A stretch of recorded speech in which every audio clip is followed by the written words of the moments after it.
Hi everybody, Dacob here. Welcome back to the Fashion Bunker. I always begin with it's that time of the month, and it's always a really lame joke, but you know, we try to make these videos once a month, so it is that time of the month when we say top 5 perfumes for the month of August 2018. Now, I do apologize for the sound that you might be hearing in the background. It's the air conditioning. I tried shooting a couple of videos without it, and it just does not work. I have never in my life experienced such a hot summer like this one. So please do forgive the weird audio quality. Bear with me. It's either that or Dacob is gonna faint and just melt into a little puddle of nothing in front of your very eyes, and that's it with the Fashion Bunker. So I do hope you apologize for that. Let's get straight to the perfumes.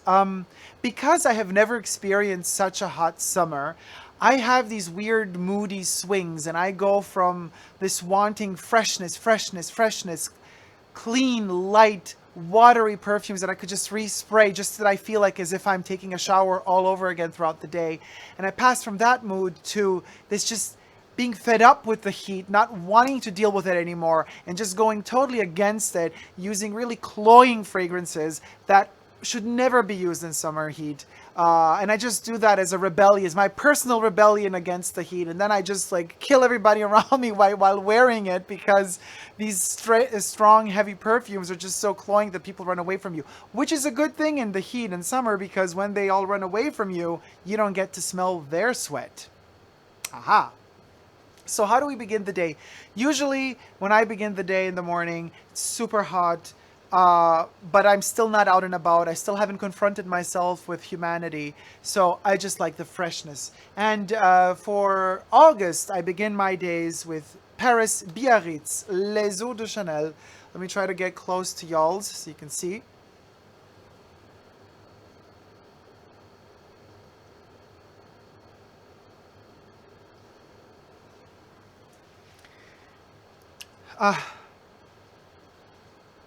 I have to do, in particular, the review of Paris Biarritz on its own, but you could check out the unboxing and first impressions of this one in the description box down below. Lily of the Valley, Lily of the Valley, Lily of the Valley is all I can say, and it's beautiful. Very, very stated, but also underestimated of the 3 new ones that came out. Kind of this one gets the least amount of love, but it is the freshest of the 3. It is the most cooling and soothing of the 3. Soothing in a cooling way. So to begin the morning with this one, actually, because it's so hot right now, let's just put some, I love to spray it on my back. Like I open the t-shirt in the back and I just go inside, and it just, because you know, most of our heat sensors and regulators in the body are top of the head, but usually it's in the back of the neck, in that area. So if you want to cool down, put something there first and foremost. That's the fastest way that you could cool down. And drink some warm tea. I know that sounds crazy, but cooling down, you're not going to cool your body down by eating ice cream that's super cold, because you're going to ingest something freezing inside your body, and your body's going to think it has to heat up to counter the cold that's inside of you, and then you're going to start heating up even more. But in the desert, people drink tea to cool down, because if your temperature inside is higher than outside, the body starts cooling itself down. It's a trick. Try it out. It really works. Moving out throughout the day, if the heat outside is too overbearing and the people around me are just, I can't handle really, you know, the masses of sweat and sweat smells, I go bitter on them. And I do Hermes Eau de Gentian Blanche, the white Enzian or the white gentian flower. This one also has 2 types of roses, Bulgarian rose and another rose, and this gentian flower, and also the grappa of gentian or Enzian is something I like very much. It's a very bitter flower. This is the most bitter perfume I've ever smelled from Hermes, from their Cologne collection. Unfortunately, practically discontinued. You can rarely find this one. People don't buy it. Why people don't buy it? Well, because people don't understand it. Most people don't understand perfumes. They do not purchase perfumes for the right reasons. They purchase them for the wrong reasons. Mostly people purchase perfumes when perfumes are easy. This is not an easy perfume. But if you understand how to love it, how to appreciate it, it becomes one of your best friends, because it helps you a lot. Let's spray it here. It dries you down immediately. It's a dry, bitter, gentian rose smell. delicious, and really long longevity, even though it's a cologne. Eau de Cologne, 100 ml. Love this one. So this one kind of helps me if I still want to stay cool and fresh, but I have to go through with people on the streets. I put this one on. Sophistication and the thrill of something new to me at least, because this is the first month that I'm really using it, is Balad Sauvage. This is fig. Very, very refreshing fig note in this one for summer. It also smells like cosmetics, like makeup, lipstick, sophisticated lipstick. None of that cheap stuff YouTubers make for lipstick. Psst, does that burn? I don't know. Dacob throwing shade. It smells like really expensive lipstick mixed with fig. If I ever make a lipstick in my life, I want it to smell like this. It's delicious. Now, fig in Balad Sauvage works like this. In summer, we have to test this one out in cooler weather, and I still have to do the review of this one, but you can check out the first impressions in the description box down below. This one is very complicated. You don't... I loved it the first sniff out of the bottle. On the skin, I was like, oh no, I don't like this. And then after some time, I understood it, and I'm still fighting to understand it. It's wonderful because it's fulfilling, but it's also cooling. And it's a bitter type of... It's a bitter fig. It's not a sweet fig in this one. And that cosmetic-y and makeup-y touch, just divine. But it has a bitter note to it. That's why it's really good in the heat as well. This one more towards 4 p.m.-ish. 3 to 4 p.m., that's when Balad Sauvage becomes... It's just perfection. That fig is right like at the peak of its beautiful, refreshing, bitter smell. This one is not overpowering or cloying in terms of it does not push people away from you. We're still in that kind of borderline scenario. People will notice the smell on you. They will still not feel like it's overpowering. But after 4 p.m., my tolerance to other human beings sweating around me, I'm done. Latest by 4 p.m. And this is a euphemism because usually I'm done by noon. But by 4 p.m., I've had it. Officially, as Detox would say. And believe it or not, Belle de Jour is the first step to perfume kicking people away. Now, I adore Belle de Jour, and you know I made a review of Belle de Jour and first impressions and unboxing, all in the description box down below. Half the little 40 ml bottle is empty already. Belle de Jour is divine after 40 minutes of applying it on the skin. Before that, it's complicated. But as I mentioned in my review, the longevity is huge and there's drama in here. So people will notice you when you wear this one. Sillage is it's not a beast, but then again, you know, we're talking beginning of the day, beginning of the phase of the day where you just cannot tolerate people anymore for their smell and sweat. So this one already starts pushing people away. If they come up to a meter too close to you, they're going to smell it. And they might be like, ugh, I can't handle a pear, rose, woodsy smell right now. Like, I just want to go and take a shower myself, you know? It's borderline fresh and borderline cloying. It's just perfection. I adore it in the heat. I think it works wonderfully in the heat. It's a wonderful, wonderful fragrance. So, but it can actually really work as a human repellent a little bit. Now, that was number 4. Number 5, the biggest repellent I have. It's not Eau de Chaneil. I know I posted it on Instagram, Super Dacob all spelled together. You could check out the perfumes I use on a daily basis almost on my Instagram profile if you're interested to follow me there.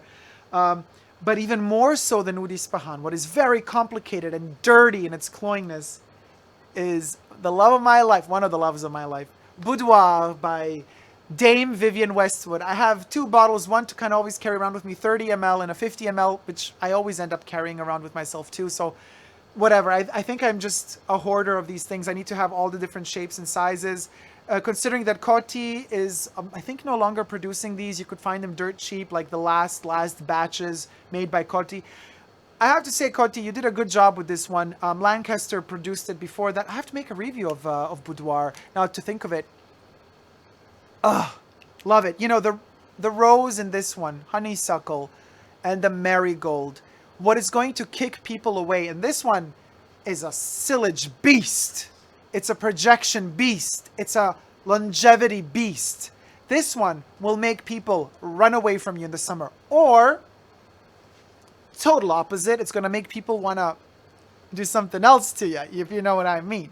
So, be careful how you dose it, be careful how you wear it, and be careful what your intentions are when you're wearing it. You gotta be ready for everything. As everything Vivienne Westwood related, if you're gonna wear something like this, if you're gonna wear her clothes, people are gonna judge you. Some people are gonna think you look like a bum. Some people are gonna think that you look like a loser. Some people are gonna think like you look hyper sophisticated and intellectual. Some people are gonna think you're gonna look fancy depending what sort of Westwood piece you wear. Some people are gonna think that you look punky or rock or even goth. That's the power of Vivienne Westwood. There are so many different ways of combining it. Same applies to boudoir. It can be extremely sexual, but it can also be... no, actually it can only be extremely sexual. The marigold flower in here is the dirt, is what many have described post-coital smell of boudoir. It's the marigold, and it's just ratchet. And that smell in the heat can go really bad. So some people are just going to go away from you, but some people are going to be attracted to it. Very fascinating. Loving this one from 6 p.m. on into the night, throughout the night. Boudoir by Vivienne Westwood. I'm seeing pink in the world. Don't worry if your liquid turns a little bit ambery. They start off pink when they're fresh, and then they turn darker and darker as time goes by. That's totally natural and normal for this fragrance. It doesn't mean that the fragrance is bad because it changes color. And those would be the top 5, but we're going to break a rule. And of course, you must have guessed by now, who knows me and who knows my love for Coco, there's an honorable mention this month because it is Coco Chanel's birthday, and I'm going to repeat it every year and always. As long as I'm alive, I want to keep the memory of that woman and her heritage alive. Coco Chanel's birthday is on the 19th of August. The lady is a Leo. And honorable mention, and I do take this one with me as a spray, the Pure Perfume. I have a vintage Pure Perfume 15 milliliter spray. Oh my God. And as one of my subscribers said, and this is a wonderful thing, he said, I think it was you, Gavin. I think it was you. You said number 19 smells so different in August. It smells magical in August. It has a slightly different smell in August than in any other month of the year. Number 19 is dedicated to Chanel's birthday. This fragrance in its Pure Perfume form and eau de toilette form were designed and created by Henri Robert for Chanel. She has smelled both concentrations in her lifetime and has used and worn the Pure Perfume of Chanel number 19, probably also not, the eau de toilette, not so sure about that. But this vintage bottle still has the labdanum from Lebanon. Now the Lebanese labdanum is something we can't use anymore in perfumery because of all of sorts of restrictions, complications that happen in that part of the world. But the first version of Chanel number 19 had the labdanum from Lebanon, and that is magical. And in the vintage Pure Perfumes, you still smell it out. And there's a depth to it and a sophistication to it that no other perfume ever reached. And this one's for you, Coco. May your legacy live forever. Don't mix the brand Chanel with Coco Chanel. Those are two different worlds. We're talking about Coco Chanel, the woman, and the memory of her and her creative genius. So guys, there you have it. Those would be my top 5 plus 1 honorable mention fragrances for the month of August. I hope you have enjoyed this video. Let me know what your favorites are in this time of the year, in particular if you're from a very overly heated climate. I know some of you have winter, South Hemisphere, down under. You might be using some really warm fragrances right now because it's quite cooler for you guys. And let me know what you think or what you are wearing in this month and what you think about this particular selection I made. I know it's a little bit all over the place, but that's what it is. If you wish to help the channel grow even quicker and become even more independent in terms of me having even more time to film for you guys, then consider becoming a patron on Patreon Super Dacob, all spelled together on Patreon. You get to see videos that are only available there. By the way, after I shoot this video right now for Patreon, I started a series that is called Behind the Top 5 Fragrances for the month of, and then each month. So there will be another video, a follow-up to this video that you're going to see only on Patreon. If you do not wish to become a patron on Patreon, that is also fine. You still get all of the creme de la creme quality on YouTube for free, but at least subscribe to my channel for free here on YouTube. I'm also on Instagram, Facebook, and Twitter, Super Dacob, all spelled together. Love you all. Don't ever forget to never give up on love. Bye.